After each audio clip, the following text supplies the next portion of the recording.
गुरुर्ब्रह्मा गुरुर्विष्णू गुरुर्देव महेश्वरा गुरु साक्षात परब्रह्म तस्मै श्री मूकं करोति वाचालं पङ्गुं लघयते गिरिं यत्कृपातमहं वन्दे परमानन्दमाधवम्।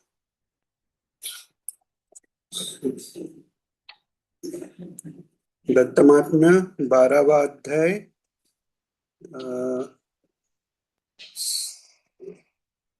6व्या पर्यंत आलेलो ना आपण. मुळी बंध नाही जाण मग मुक्ती खरी म्हणे कोण अज्ञ बोधार्थ हे निरूपण शास्त्र पुराण करीत असे. बरोबर ना, इथपर्यंत आलेलो. तर हे थोडस आपण मागच्या वेळी पाहिलं की अमुक साधना केली किंवा अध्यात्म मार्ग जो आहे, गुरुचा उपदेश, नामस्मरण, धर्माचरण, सद्ग्रंथ वाचन, गुरुसेवा, हे सगळे जे उपाय आहेत ते त्यांनी आपण मुक्ती आपल्याला मिळते. हा जो व्यवहार आहे तो का व्यवहार आहे? कारण आपल्याला आत्ता आपण अडकलेलो वाटतोय म्हणून तो आहे. आता हे जास्त नीट करायचं असेल तर एक छान त्याला एक दृष्टांत देतात की समजा एक माणूस झाडाखाली झोपलेला आहे आणि झोपून उठतो तेव्हा त्याला कानात काहीतरी असं थोडस अडकल्यासारखं किंवा कंद आल्यासारखं वाटतं आणि बाजूला बघतो तर घोण आहे. त्यामुळे त्याला असं वाटतं की अरे बापरे, कानातच घोण आहे आपल्या. तर मग तो घाबरलेला असतो, तर कोणतरी शहाणा माणूस येतो, तो बघतो याच्या कानात घोण नाहीये. आता तो त्याला सांगतो अरे तुझ्या कानात घोण नाही. तर म्हणतो अरे तुला काय कळत नाही, कानात घोण आहे. मग दुसरा एक शहाणा माणूस येतो. तो शहाणा माणूस त्याला लक्षात येतं की याला नुसतं घोण नाहीये म्हणून उपयोग नाही. तर तो एक मेलेली घोण असं त्याला कानाला काहीतरी करतो, मेलेली घोण दाखवतो, ही बघ ही तुझ्या कानात होती, आता राहिली नाही. मग तो समाधान पावतो. तर थोडस तसंच होतं की ज्ञानी माणसाच्या दृष्टीने, जसं आपण मागे पण पाहिलं की समर्थांना जेव्हा विचारलं की ही सृष्टी केलीच कशाला उत्पन्न देवाने, आणि मग यात दुःख का, अमुक का, तमुक का, तर ते म्हणतात अगा जे झालेची नाही त्याची वाचता पुस्तक आहे. म्हणजे जे खरं तर अस्तित्वातच आलेलं नाही त्याचा तू विचार करून काय करतो. जसं आपण मागच्या वेळी उदाहरण घेतलेलं की स्वप्नात राजा झाला.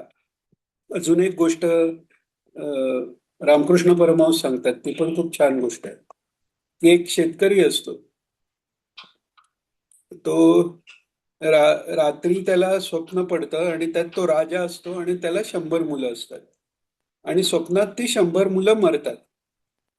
मग तो जागा होतो आणि कर्मधर्म संयोगाने त्याच दिवशी त्याचा एकुलता एक मुलगा शेतकऱ्याचा तो सापचावून मरतो. तर त्याची बायको सांगायला येते अरे आपला मुलगा मेला, मुलगा मेला.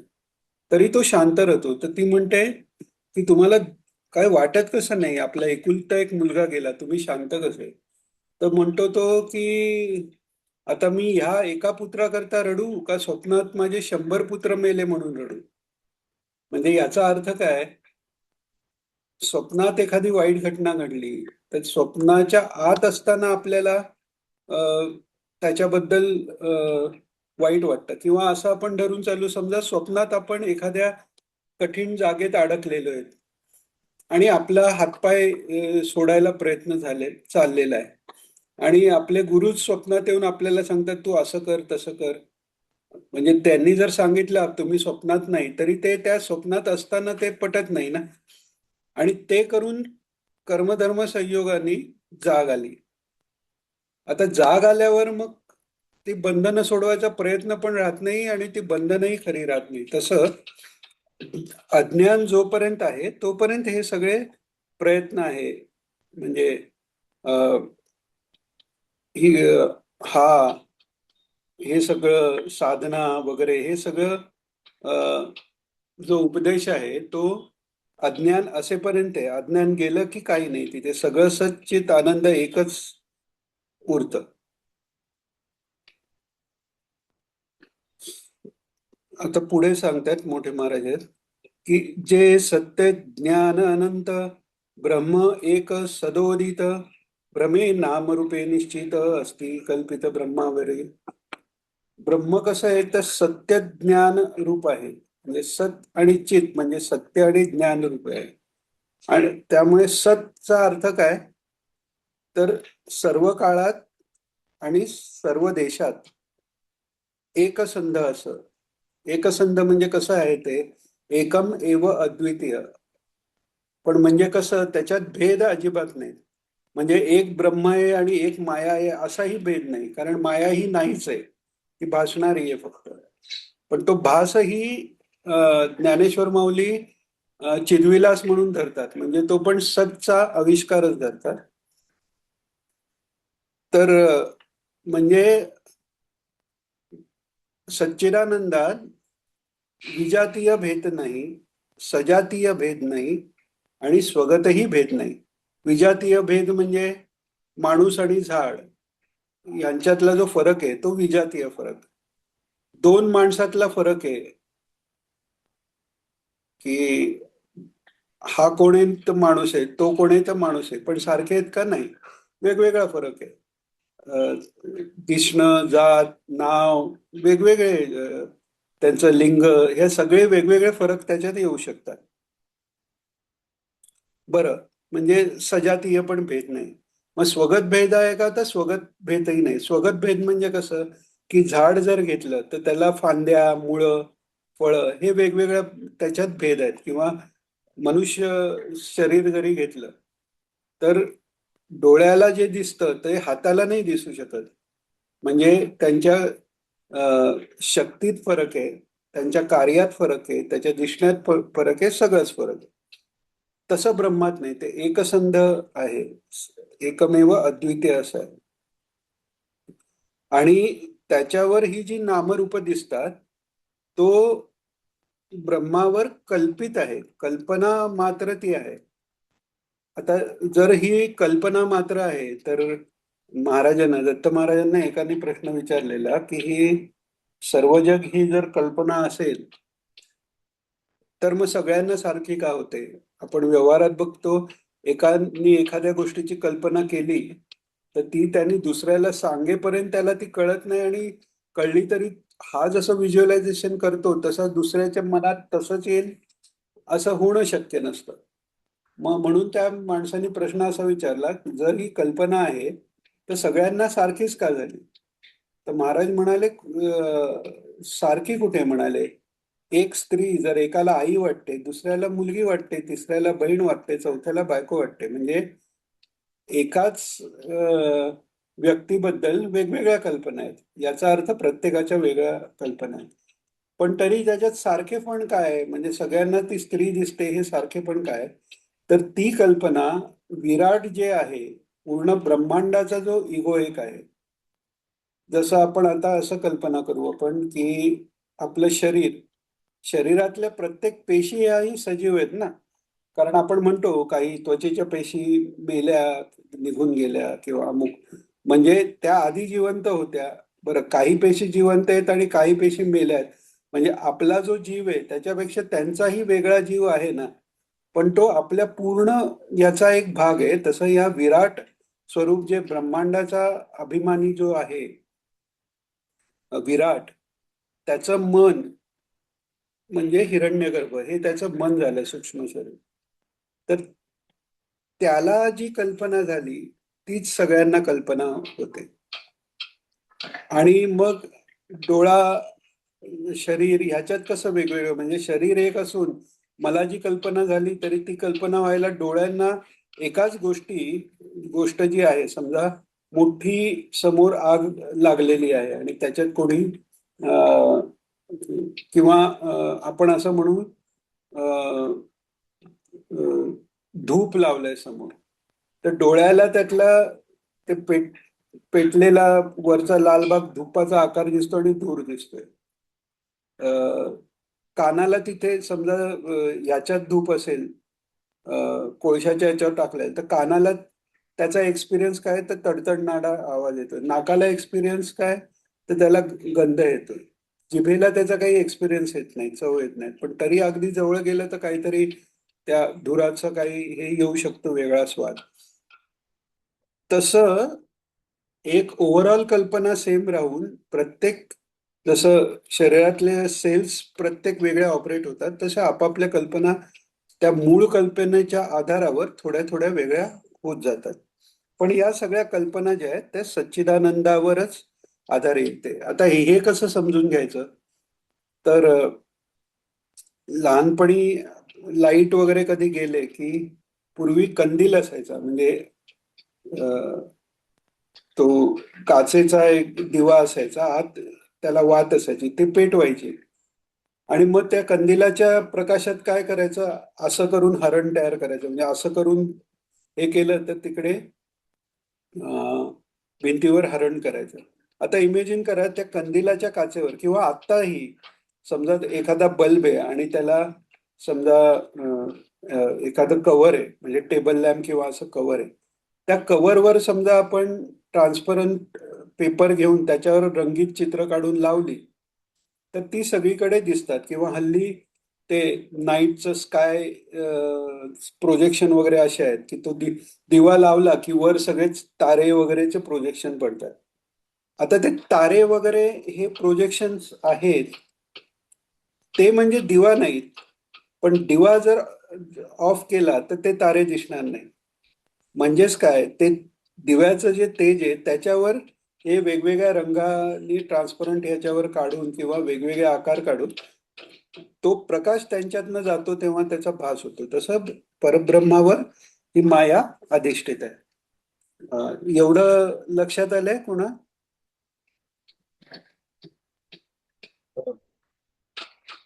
हा, हॅलो. हो, समज. हा, मध्ये काय अडलं तर विचार, हा, म्हणजे कारण कधी असं पण होऊ शकेल की ते माहितीच असेल म्हणून पुढे जाईल, किंवा म्हणजे ते सवयीने, म्हणजे ते काय म्हणतात, एखादा शब्द सांगणं आवश्यक आहे लक्षात नाही आलं तर म्हणून विचार. पुढे आता म्हणतायत, दिसे जो हा सर्व लोक ते पूर्वी ब्रह्म होते एक, भेद रहित देख सच्चित सुख स्वरूप. म्हणजे हेच जे सगळं दिसतंय सर्व लोक, म्हणजे हा भूलोक आपल्याला जो दिसतोय ते ब्रह्मच होतं. आता पूर्वी ब्रह्म होतं म्हणजे आता नाहीये असं नाही, आता ते भासत नाही. आणि त्या परब्रह्माच्या ठिकाणी, सच्चिदानंदाच्या ठिकाणी पूर्वी, आत्ता आणि नंतर हा पण भाग नाहीये. तिथे काल ही संकल्पनाच नाहीये. पण आपण भासत असल्यामुळे हा व्यवहार करायला लागतो. जसं बद्ध आहे, साधना केली आणि मग मुक्ती आली, हा व्यवहार होतो, तसाच हा व्यवहार आहे की आधी ब्रह्म होतं आणि मग भेदरहित होतं आणि त्याच्यावर हे याचा जो भास झालेला आहे, सच्चित सुख स्वरूप, सच्चिदानंद स्वरूप आहे याच्यावर. गीतेतही भगवान सांगतात, अव्यक्त आदिभूतानी व्यक्त मध्यानी भारत अव्यक्त निधनानैव तत्र का परिदेवना. म्हणजे हे विश्व अव्यक्त, आधीही अव्यक्त होतं, पुढेही अव्यक्तच असणार आहे. मध्ये थोडा वेळ काही ते दृश्य झालंय, तर असं जे तात्पुरतं जे भास झालेलं आहे त्याच्याकरता कशाला तू दुःख करतोस, असं भगवान म्हणतात. आता थोड्या वेळापूर्वी आपण हे भेद घेतलं, तर तेच आता मोठे महाराज एक्सप्लेन करतात. न दुजे तत्समान त्याला सजातीय भेद कुठून. म्हणजे याच्यासारखा दुसरा, सच्चिदानंदासारखं दुसरं काय नाही, तर त्यामुळे सजातीय भेद व्हायला दुसरं, त्या जातीचं दुसरं काही नाही, त्यामुळे सजातीय भेद कुठून आला.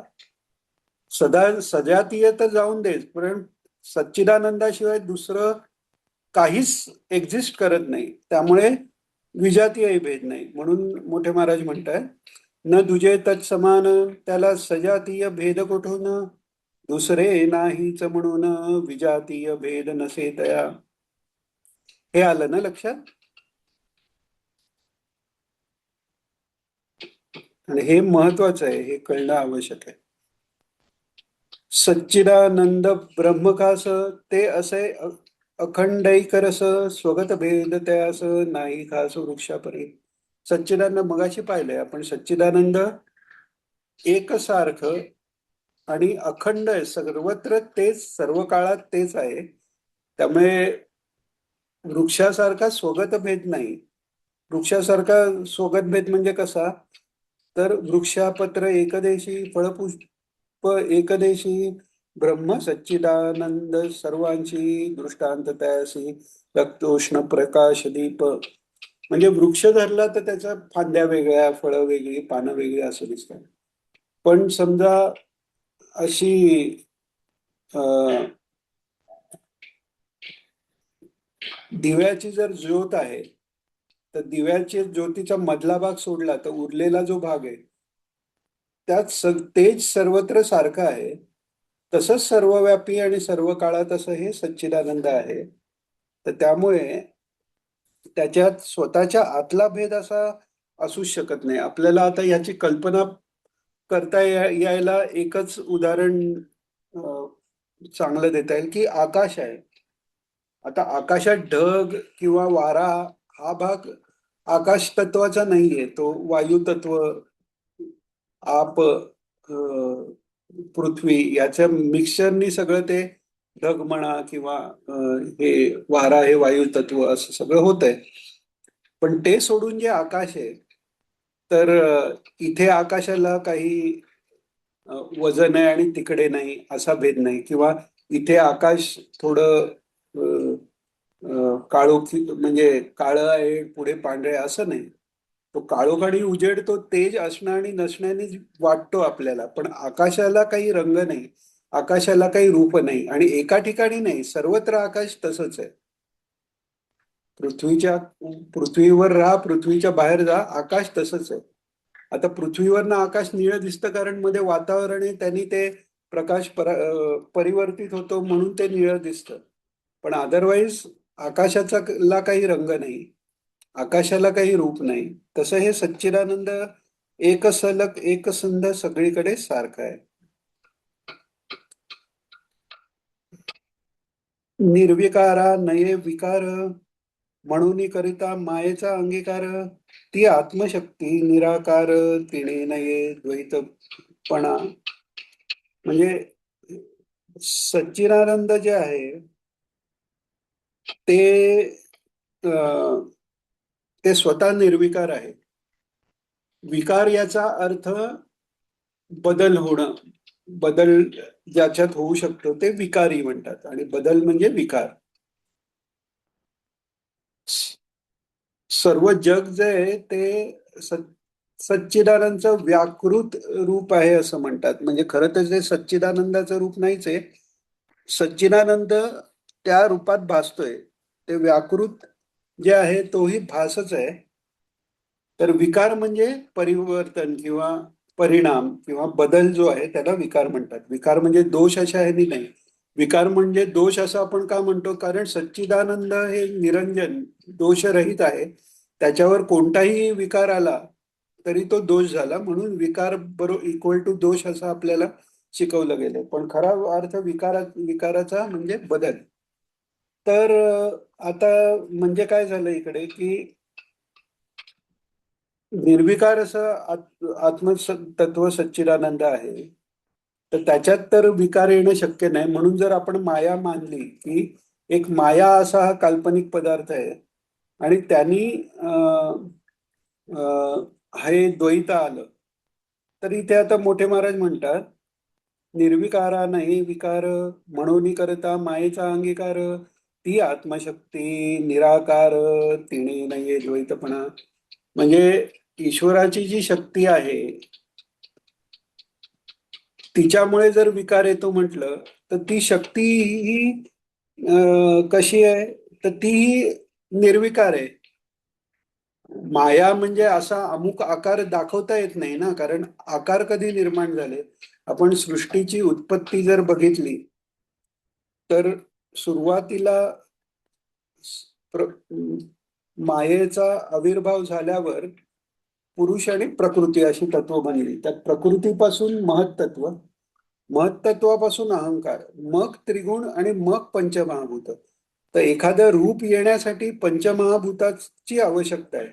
म्हणजे इवन पंचमहाभूत तयार झाली तेव्हा पहिल्यांदा आकाश हे तत्व तयार झालं, तेव्हा आकाशाची तन्मात्रा म्हणजे आकाशाचा जो विषय आहे तो म्हणजे शब्द, तो शब्द आला म्हणजे प्रणव आला.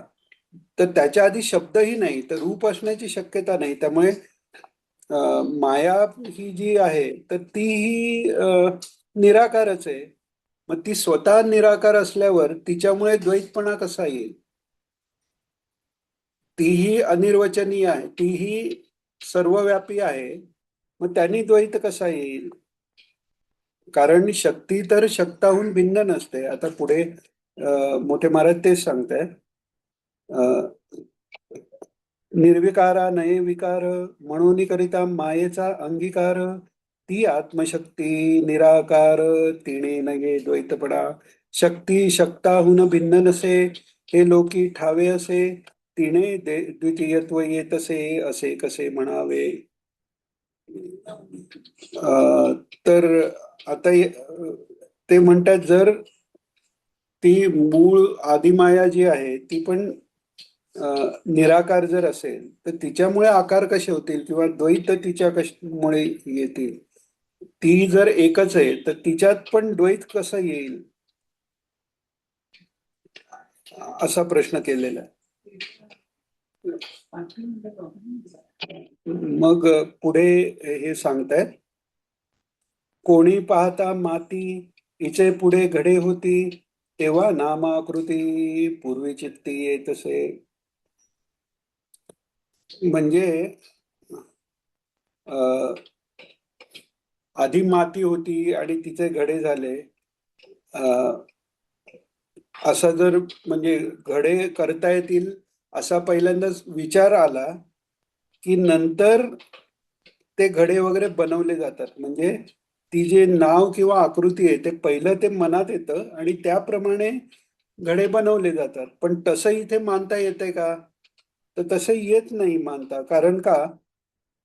तर सांगतात मोठे महाराज, तसे येथे मानिता पूर्वी काही नवता, जिव्हा मन नसता नामा करता कोण कोण करी.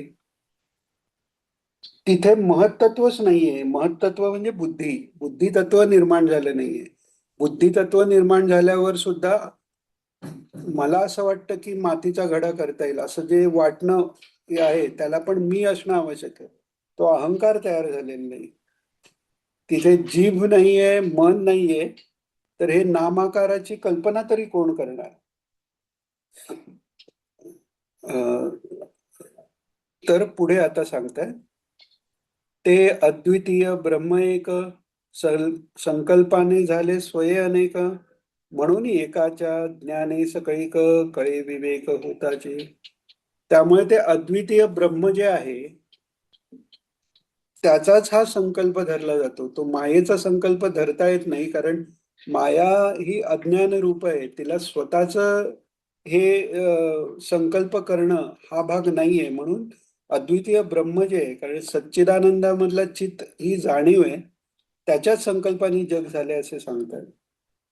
आणि त्यामुळे त्याच्याच एकाच्या ज्ञानाने सर्व जगाचं ज्ञान होतं. सर्वज्ञ म्हणतो आपल्याला एखाद्याला. आत्मानुभव आला तर आपण त्याला सर्वज्ञ म्हणतो, कारण एक ते परब्रह्म कळलं तर त्याच्यावर अधिष्ठित जे सगळे आहे ते लगेच कळतं. असं इथपर्यंत आलंय लक्षात?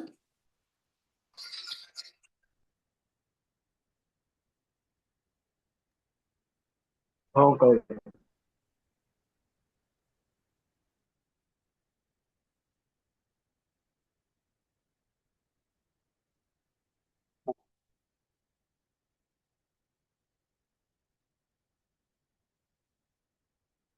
ते ते अद्वितीय ब्रह्म एक, संकल्पाने झाले स्वये अनेक, म्हणून एकाच्या ज्ञाने सकळीक कळे विवेक होतात होताची. म्हणजे इथे थोडस कसं आहे की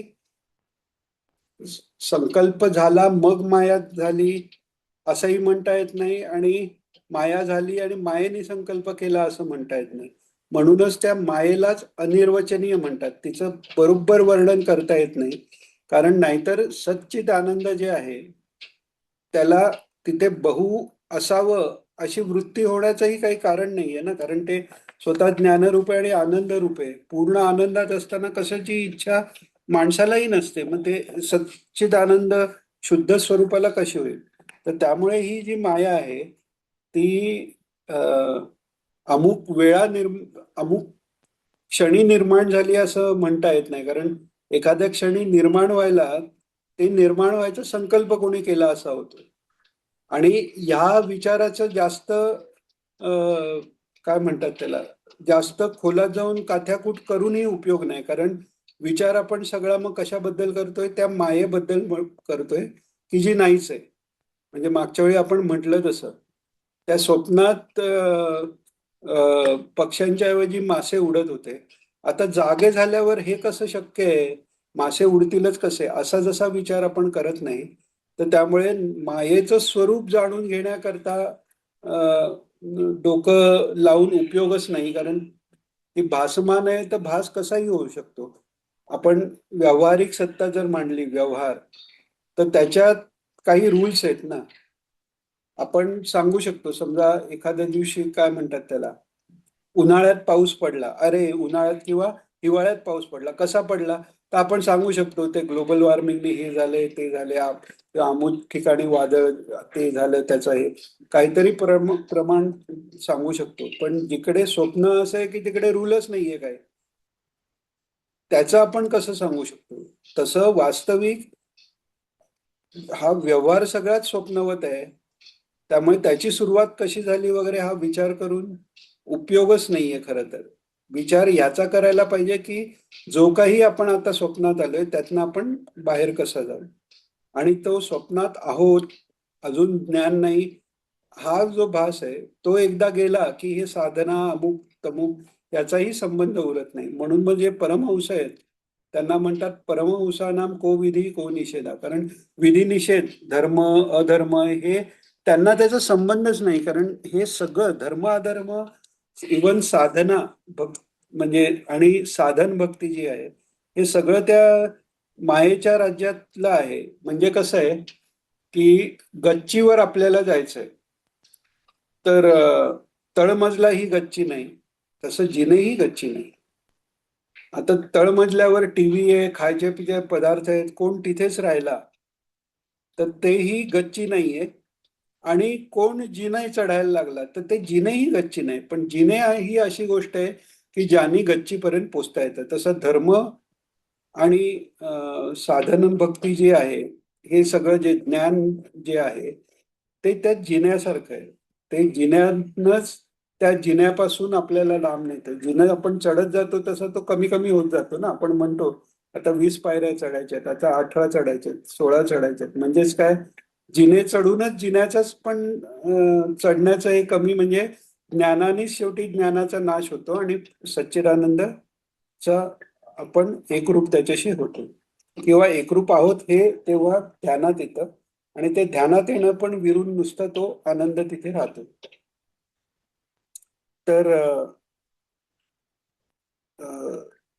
पुढे आता पाहूया. हे आपण वाचलं की ते अद्वितीय ब्रह्म एका संकल्पाने झाले स्वयं का, म्हणून एकाच्या ज्ञाने सकळी कळे विवेक होताचे.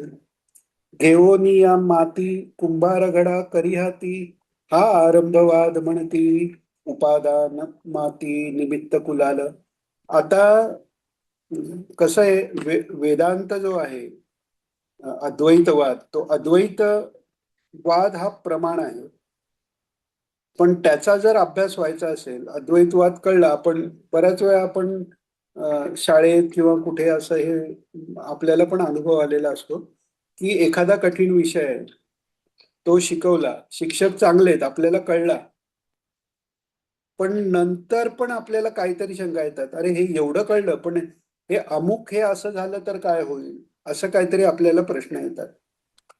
तर त्यामुळे जे वेदांताचे ग्रंथ आहेत, की त्याच्यात कसं असतं की त्या सिद्धांताला जे जे ऑब्जेक्शन्स येऊ शकतील ते स्वतःच विचारलेले असतात. ब्रह्मसूत्र म्हणा किंवा विचारसागर रहस्य कोणतंही तत्वज्ञानपर जर ग्रंथ घेतला तर त्याच्यात म्हणजे विचारसागर रहस्यमध्ये तर स्टेप वाईज घेतले.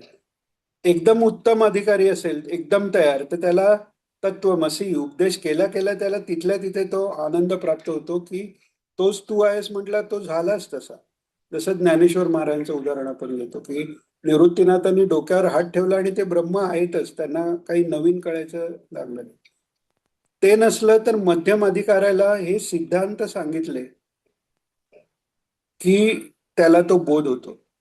पण कनिष्ठ अधिकारी जो असेल, कनिष्ठ म्हणजे त्याला एकदम खालचा आपण असं ठरवायचं नाही, कारण साधन चतुष्टय संपत्ती यम नियमादी षट संपत्ती, विवेक, वैराग्य, मुमुक्षत्व, हे सगळं ज्याला प्राप्त झालंय तो अधिकारी म्हणून समजला जातो. आणि त्यातला खालच्या लेवलचा म्हणजे आपल्यापेक्षा भरपूर मोठा झाला, पण त्याला काय होतं, त्याला बऱ्याच शंका येतात आणि त्याला ऑब्जेक्शन्स असतात. तर याला एक कॉर्पोरेटमध्ये पण म्हणतात की ऑब्जेक्शन हँडलिंग. म्हणजे एखादी स्कीम असेल, प्रोजेक्ट असेल किंवा एखादं मेथडॉलॉजी असेल, त्याला ऑब्जेक्शन कोणी घेतल्यावर त्याला उत्तर देण्यापेक्षा ते समोर ठेवताना, प्रेझेंट करतानाच आपणच ऑब्जेक्शन्स त्याचे काय येऊ शकतात द्यायचे आणि त्याची उत्तरं द्यायची. तर तसं या वेदांत ग्रंथात केलेलं असतं की ऑब्जेक्शन्स काय येतात आणि त्याची उत्तरं येतात.